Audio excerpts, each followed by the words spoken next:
Yes, you can work while you're receiving Social Security benefits. We'll stick to retirement benefits, and retirement benefits in terms of work, Social Security considers that to be regular retirement benefits on your own record. Spouse benefits, divorce spouse benefits, independently entitled divorce spouse benefits, surviving spouse benefits, they're all the same. The only thing that's different for working and receiving Social Security benefits is receiving disability benefits or SSI. SSI is a welfare-based program the Social Security Administration administers. But in terms of retirement, spouse benefits, working, it's all the same. If you are receiving those benefits before your full retirement age, then you're limited to the amount of money you can make.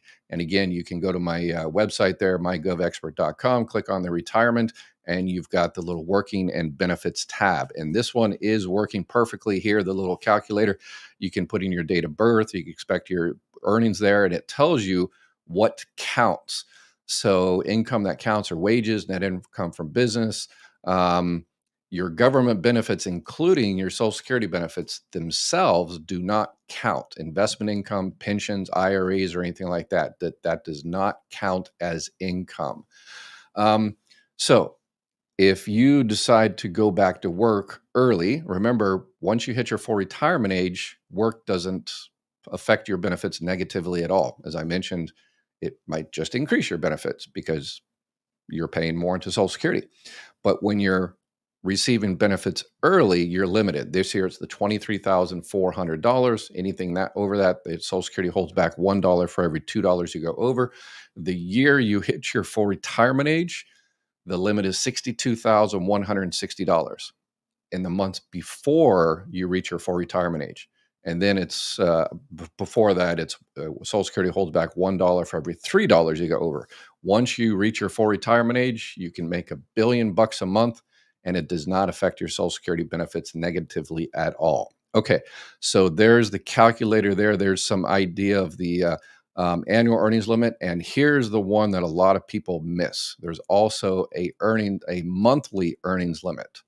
So, and then I've got another thing about a little bit more detail on what counts as earnings for the earnings limit.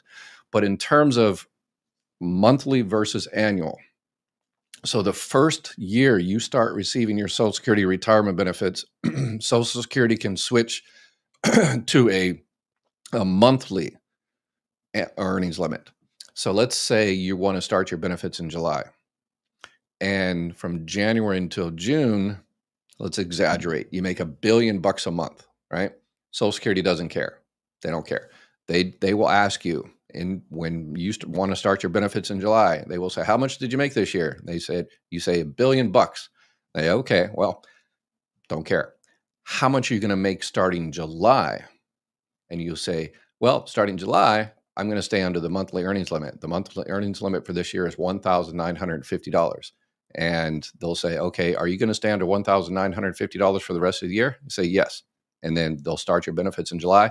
What you earned before July is not relevant. They only care about when you started your benefits. The following year, you can't do that again. You can only do that once, essentially. So the following year, you have to stay under the annual earnings limit, the $23,400 or whatever it's going to be for 2026 or 2027. So definitely, there's other things on there. Again, I already talked about work increasing your benefits. Self-employment is a little just like everybody that's self-employed out there. There's all kinds of different things. There's a substantial earnings, general benchmark. So check out the little frequently asked question there on the bottom if you're self-employed. But there are people out there that are not getting the benefits because they don't understand that you can work. And a lot of people just miss that fact that they don't care what you made before you hit your full retirement age. So now now hopefully you've got your knowledge about when to start, whether you can work, whether you can change your mind, how to suspend your benefits, and how benefits are calculated.